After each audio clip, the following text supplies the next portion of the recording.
Hello, hello, hello, and welcome back to my channel. Or if it's your first time here, welcome. Today, we are going to talk about my personal testimony. In honor of Domestic Violence Awareness Month, I thought it would be appropriate for me to go ahead and spill the beans and talk about my marriage to a malignant narcissist.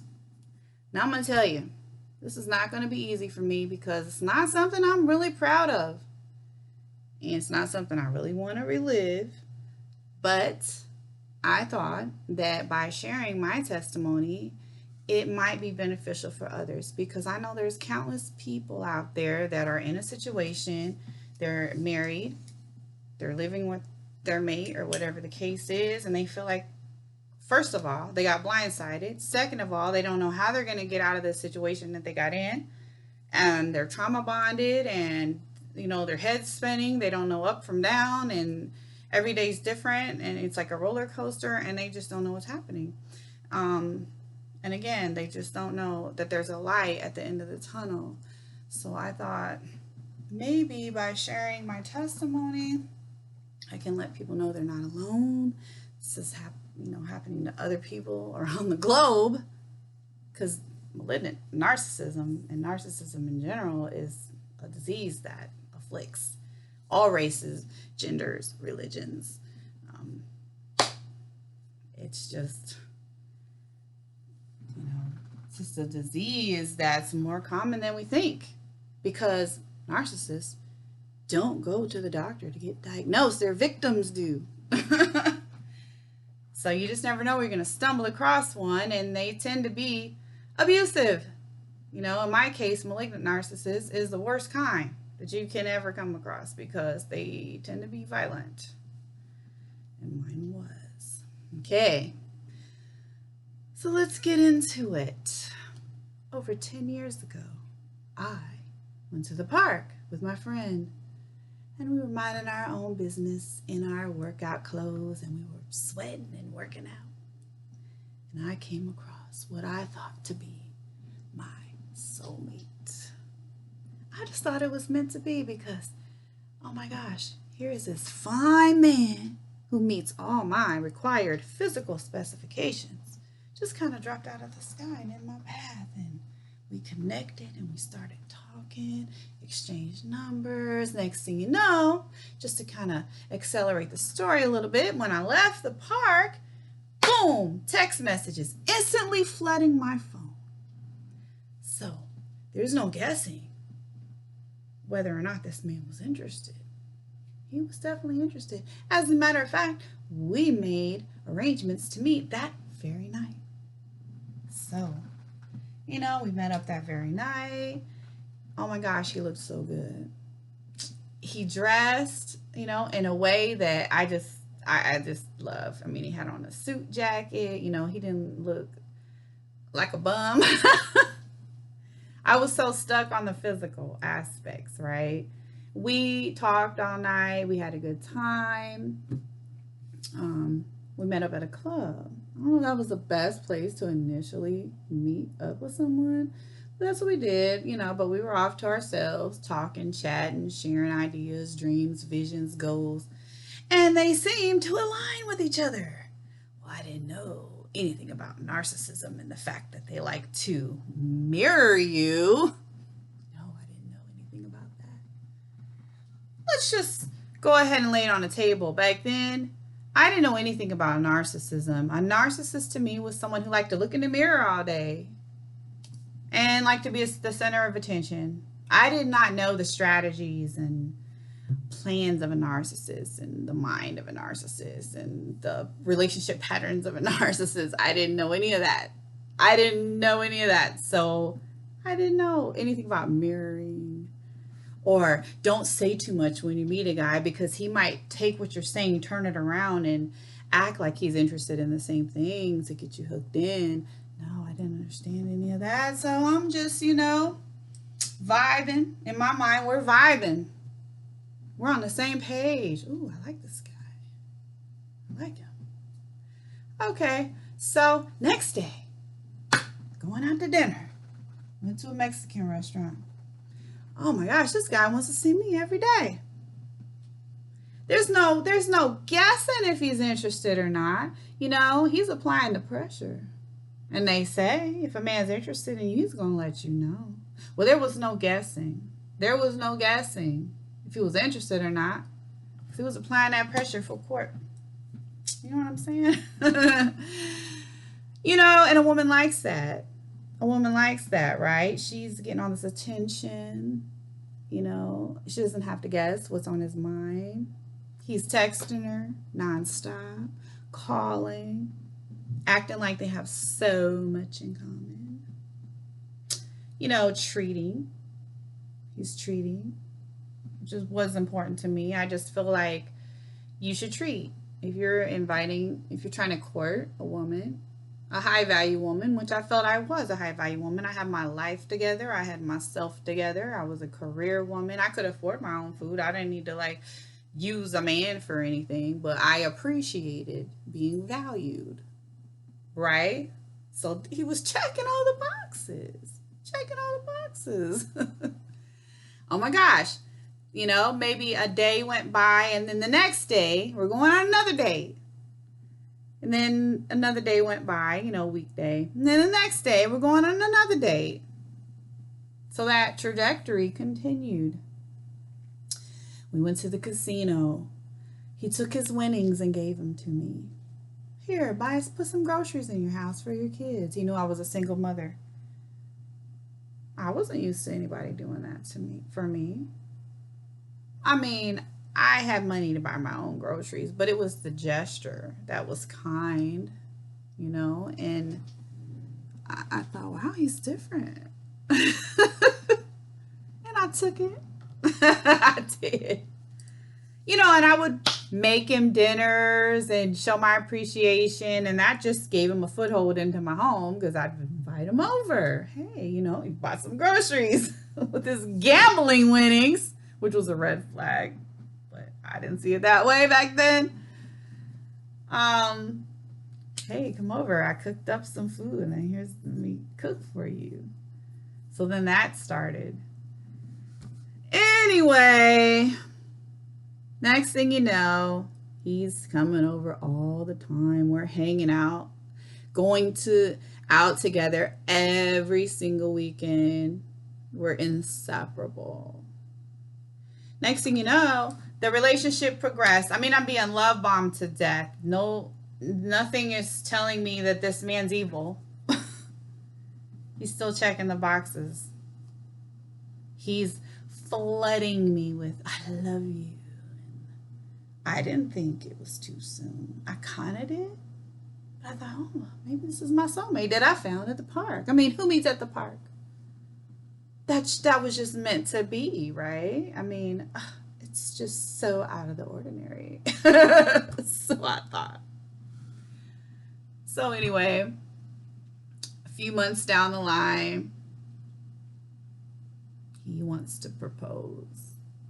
So we're shopping, go to a custom jeweler, pick out my ring setting, custom design, pick out my diamonds. And then he had my ring made. Wasn't cheap. Wasn't no cheap ring, no Zales or Gordons. Wow, this man really loves me. He's going through the trouble of custom designing my ring. That's really sweet. It's gotta be real. Gotta be real love. One day I come home from work and he had some balloons and some roses and then my custom made engagement ring sitting on the kitchen counter. I can't remember how I got in my house that day. So we weren't living together yet. But so anyway, and he proposed. Oh, so sweet. Of course I said yes. Even though it's only been a few months. But you know,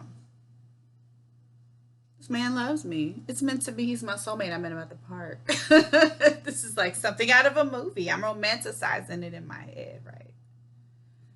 Okay, I'm missing the red flags I'm sure he was throwing.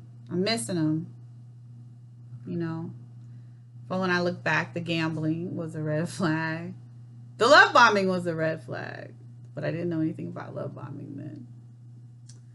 The mirroring was a red flag. Didn't know anything about mirroring then. Okay, so next thing you know, he accelerates. Oh my gosh, well, we're engaged now. Let's live together.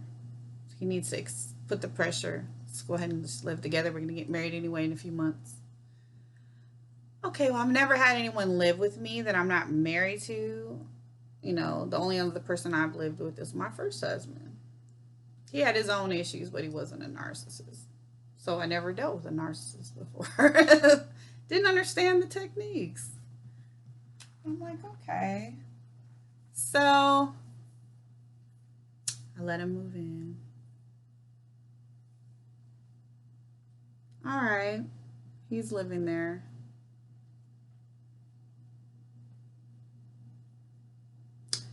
Let's go ahead and fast forward to the wedding. So we get married. First red flag is none of his family members show up. Now, we did get married in Florida on the beach, but none of his family members showed up. Not a single one of them. I thought, wow, what a sad situation. I can't believe none of his family showed up. Like he must have a really, bad connection with his family. I don't know. I really couldn't see. I felt really heartbroken for him. So the night of the wedding, he saw that I had all this support from all my friends, and he was angry. He was so angry. He was starting fights with me. Another red flag. Should have canceled the wedding. And I blamed it on the fact that he's really just deep down hurt because his family's not here. And he's taking it out on me. And I, made excuses because that's what we do for when we're in these situations. We had a big fight.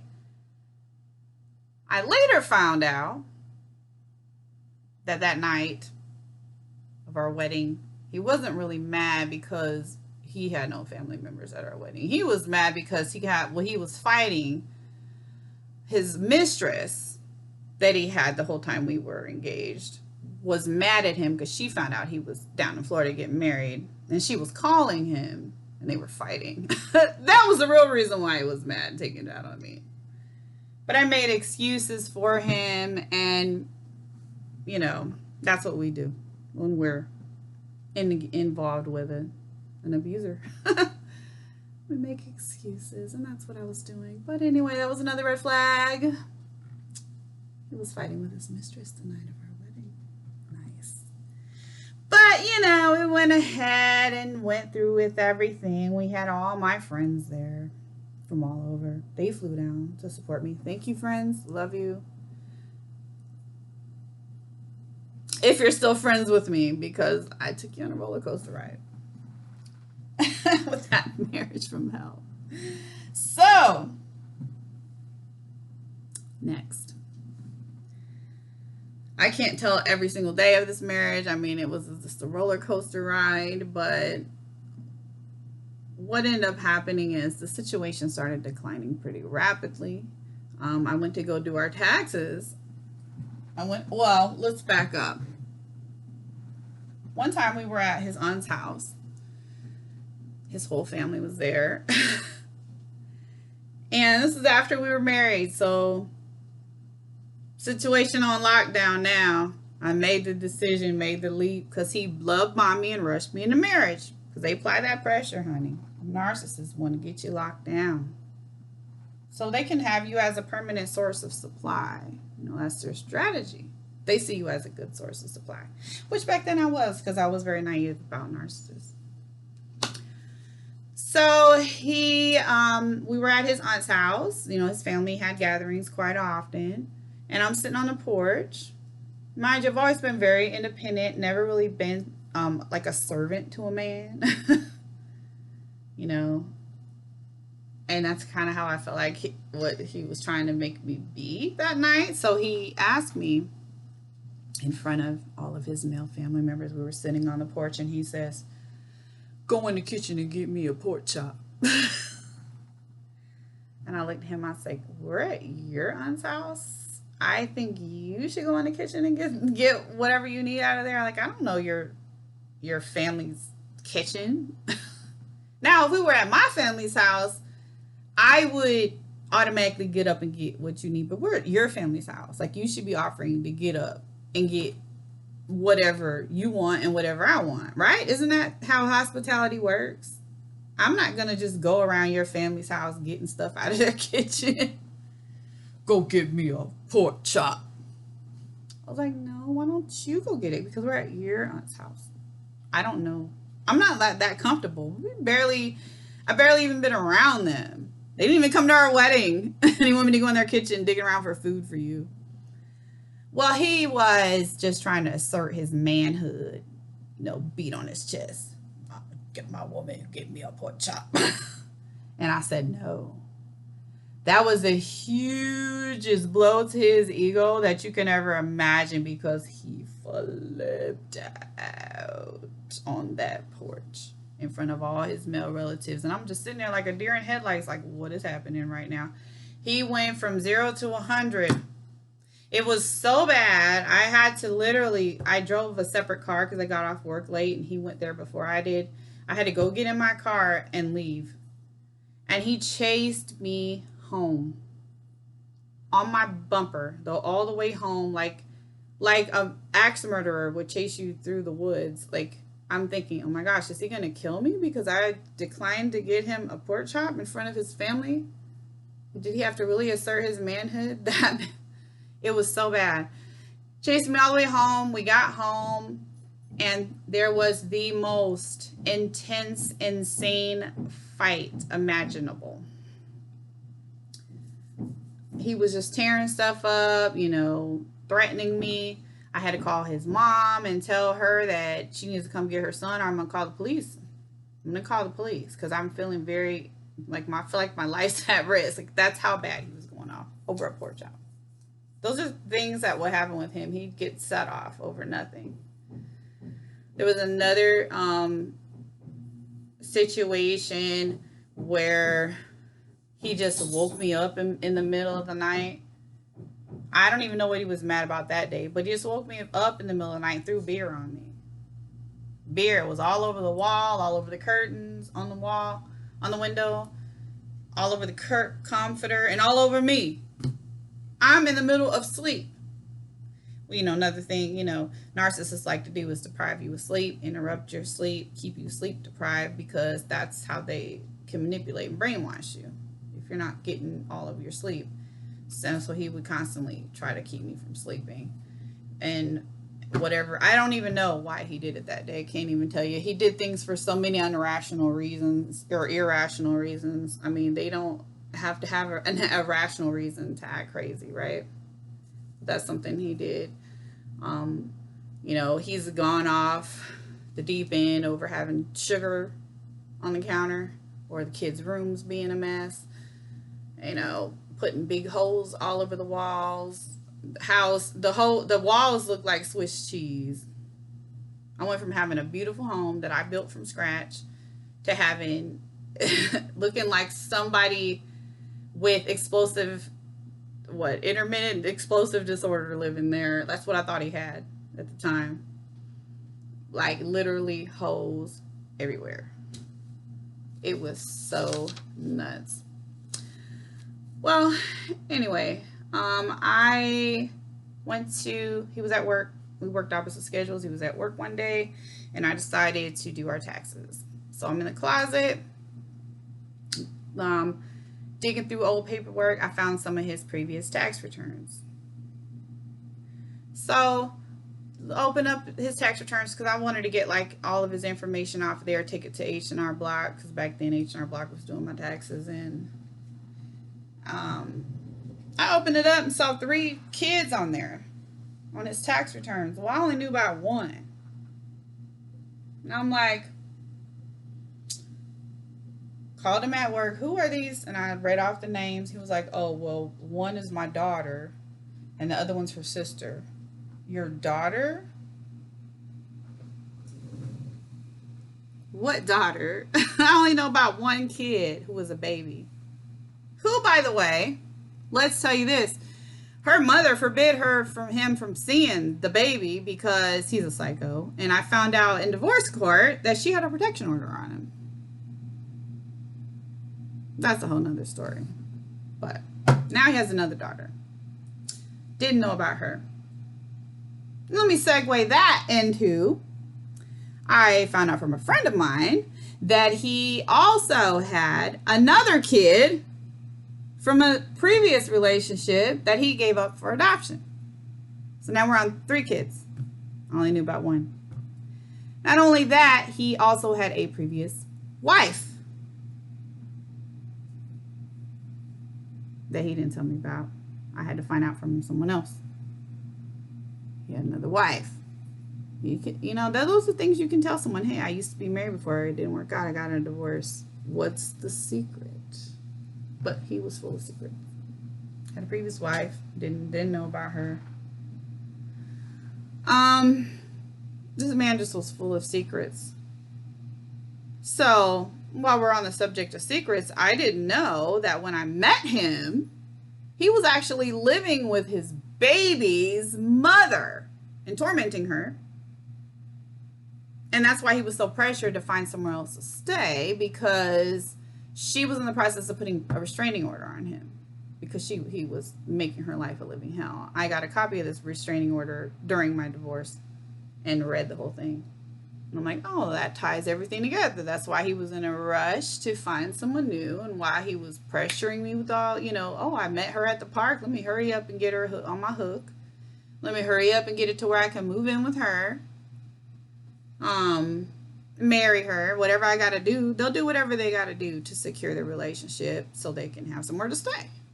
I thought he lived with his brother because he went through the extra work of pretending to live there. He had a room there. I would go visit him there. He literally went through this entire facade of pretending to live with his brother, like they were like a roommate situation. I went over there and checked the whole thing out, and I thought that is where he lived. No, it's not where he lived. These are the links these narcissists go through.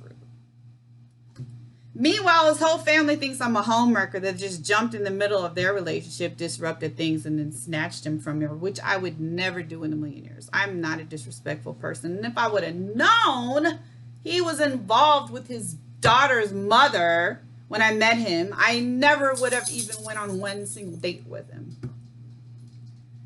But narcissists are not honest people. So that made my reputation look bad. And this explains why nobody came to our wedding. Had nothing to do with anything else, I'm sure. Why would they want to come to a wedding like that? Such a mess, right? During the course of our marriage, I found out that he had a bunch of gambling debt. He was just going and racking up that gambling debt and then taking out paycheck loans and racking up paycheck loans that you can never get out of. That's very dangerous, when you're somebody that really cares about your credit and you have a husband that's just reckless with his finances and has a gambling addiction, an alcohol addiction, and porn addiction. I would find porn in his gym bag that he would hide from me. Along with his secret phone, because he had to have a second cell phone to talk to his mistress that he had the entire time we were engaged and married. And he had this mistress all the way up until after we were divorced.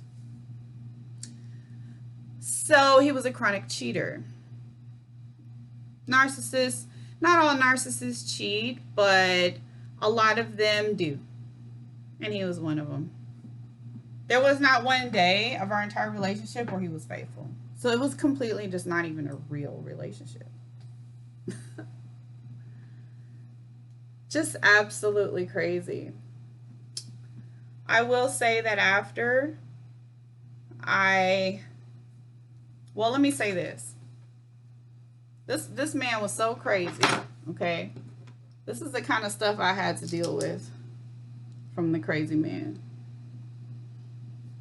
So when I went to go get my divorce, I had forwarded some of the crazy texts that I was getting so I can get my ex parte order, because I could not get the man out of my house. Every time I call the police when he have an angry outburst and destroy things, and I felt like my safety was at jeopardy, they would say, well, you know, he has a right to be here. If you want to leave, you leave. I'm not leaving my house. He needs to leave. Because I had that house before I even knew he existed. But, you know, this is a community property state, so they couldn't really do anything. Plus, because of where he worked, they have a good old boys in that work, so nobody really ever wanted to do anything about it. When they would come over, they'd kind of chop it up in the driveway, rub elbows, and, oh, well, I saw you at work. You know, they didn't care. They didn't care about what he was doing to me. So here are some of the crazy scenarios that I documented and sent to my lawyer. Just crazy. One crazy scenario was he arrived at home sloppy drunk a few minutes prior to 3 a.m. after being out late drinking on a Saturday night, and he woke me up from my sleep by stroking my cheek and saying that he loves me no matter what. Then he started to pace back and forth and around the bedroom and exclaimed, "Eff it! I'm about to do something crazy tonight." Then he proceeded to hand me his debit card and told me there's $4,000 on it and to accept a collect call from him real soon because he's going to jail tonight. He told me there's enough money on there for me to bail him out. I didn't question him or react to his antics because this is not the first time he has gotten drunk and behaved like this. I laid my head back on the pillow and closed my eyes, and about 1 minute later, the text messages began from him to me as follows. "I don't care if I die tonight. I really don't. Real talk."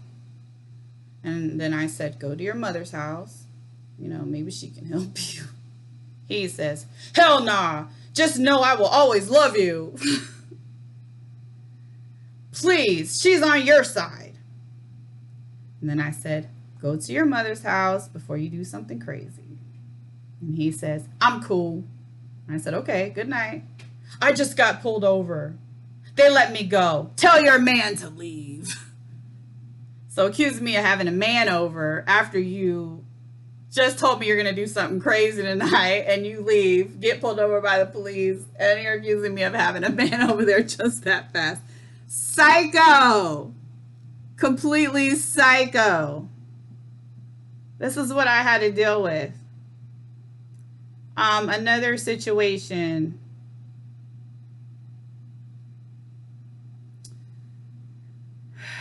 Oh, one night he kept calling me Rachel. I don't even know who Rachel is, but he kept saying he was angry as a tiger.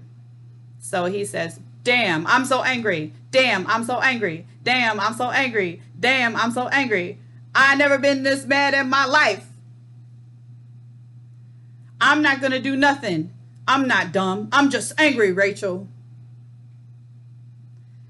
My anger is building by the second, Rachel. My anger is building by the second, Rachel. My anger is building by the second, Rachel. My anger is building by the second." This sounds like some kind of remix. I don't know. What if he was working on being a producer or what? Then he says, "I'm going to snap at the rumors at his job. I'm tired of effing this girl and everybody else down there. So childish. I know I have an anger problem from time to time. I know I've lied to you. I know I've said shit excuse the language, but that's what he said, I shouldn't have said. I know my faults. Trust. I will work on me. That's all I can do. I know I can be an ass at times, and I damn sure know it's not the worst. I'm not the worst man in the world. You're so great. You're so effing great. You never do S wrong. Just give me the effing papers." F your friends and all the SHIT you think you know. And then I said, okay. That's the only way I could respond to any of this craziness. It was just so crazy. Then he said, you can believe what you want. You just can't handle the fact I never touched the bee. Talking about his mistress. You got something with yourself. The bee don't want me. When you give me the papers, you'll see. And thank those B words for talking what they don't know, because I'll never talk, speak, or be with the bee. Just go. Okay. That was my response. Then he says, I'm so tired of you insulting me. I really am. And you wonder why I explode. Please just leave me alone. I'm too hurt to hear your insults. All I've said is okay. But that was it. And then I can't find it on here, but there was one time I had to buy balloons for coworkers for a promotion and for a birthday. One of those coworkers was a man. So I had these balloons, and these cards sitting at home for me to bring to work the next day. He comes home and sees a male's name on one of the sets of balloons and one of the cards. How are you just going to have these balloons in this house for another man? How are you supposed to be trying to make me jealous? This is for work. This man has had a mistress the entire time we've been married, and he's worried about me bringing some balloons to somebody at work for a promotion. Psycho. Completely psycho. This is what I had to deal with every day. Long story short, I got my ex parte order, got him put out because he was making me insane. I was like, just go live with your mistress, please, because I just cannot deal with this. You're going to make me crazy. I'm going to be the one to end up in the cuckoo house with this craziness. I mean, this was just the tip of the iceberg. I can't even explain all the craziness that this man was up to. So I get the ex parte order, put him out. He ends up still messing with the mistress. Next thing you know, I get a phone call when I am at work one day, and one of my friends who works down at the jail, the county jail, she's like, are you okay? I'm like, what do you mean? I'm fine. I was better than I ever been, honey, because that man was out of my house. Sure was. I put his stuff in the garage, gave him had the ex parte order served to him at his job, where he had his mistress flaunting her around. Made sure he got served at his job in front of everybody. So I was better than I ever been. Okay. She called me. She said, well, he's locked up down here for domestic violence. I'm like, oh, really? Well, it wasn't from me. Because let me tell you, you can be violent to your wife. They don't care. But if you're violent to your coworker who you're effing, then you get to go to jail. Especially if she's much younger, which she was very young. They care about that. So he got to go spend some time in jail. I went downtown, got a copy of the police report, read all about what happened with them. So yeah, those abusive tendencies just trickled on down to the next one in line. They're not targeted towards one person, A narcissist is a narcissist is a narcissist is a narcissist. And if you think you're cheating with a narcissist, you think you won a prize, you don't win the prize. You get the boo-boo prize. You get the boo-boo prize. You know what I'm saying? Anytime you're participating in infidelity with a married man, you're getting a boo-boo prize, period. If you really, just shout out to all the mistresses. If you're really into a man that's still married, just wait for him to get a divorce. and then move forward with that relationship, because he's probably not being honest with you about that situation. In this case, he was telling her, because I did have a chance to speak to her, he was telling her he married me because I was pregnant. So he had to marry me. Then he told her I had a miscarriage. No, there was no pregnancies. It was just a lie. Because it's what narcissists do. They lie. They lie to get what they want. Their whole life revolves around self. And they will do whatever they have to do to get what they want, which involves lying on a regular, consistent basis. And that's what he did. So, I know I probably left a lot of important things out, maybe said too much, and I'm sorry if I've triggered anyone in this video. But sometimes it helps to be able to know that other people go through situations like this. And even the smartest, you can be smart. You can have a master's degree and go through something like this and not have the best judgment when it comes to these narcissists, because they're very smooth, they're very manipulative. They really know how to slide their way into your life. In my case, I saw the signs. I didn't stick around for long. I was not married to him for long, because I'm not going to deal with that. But he still did damage. I came out of that marriage fearful, avoidant attachment style, and I did not have that attachment style going in. I did have a dysfunctional attachment style going in. I'm pretty sure I did, but he made it worse. He made me not even want to be bothered with anybody because it was so bad. And it took a long time to really deal with a lot of things. The one good thing is it made me look at my core wounds and learn a lot about narcissism, and kind of do a post-mortem on the situation and see, well, how did I get myself into this? Why did I attract someone like that? And it's brought me to the point of being able to help others navigate their situations. And that, I think, is the blessing that came out of all of this.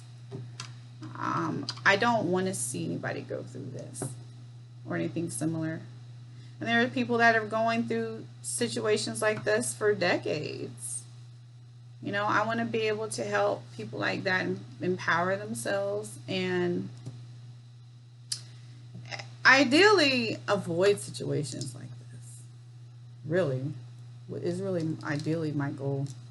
But if you're in a situation like this, I still want to be able to help empower you, help you be able to look at yourself and see what attracted you to the situation, what's keeping you in this situation, help you get through it.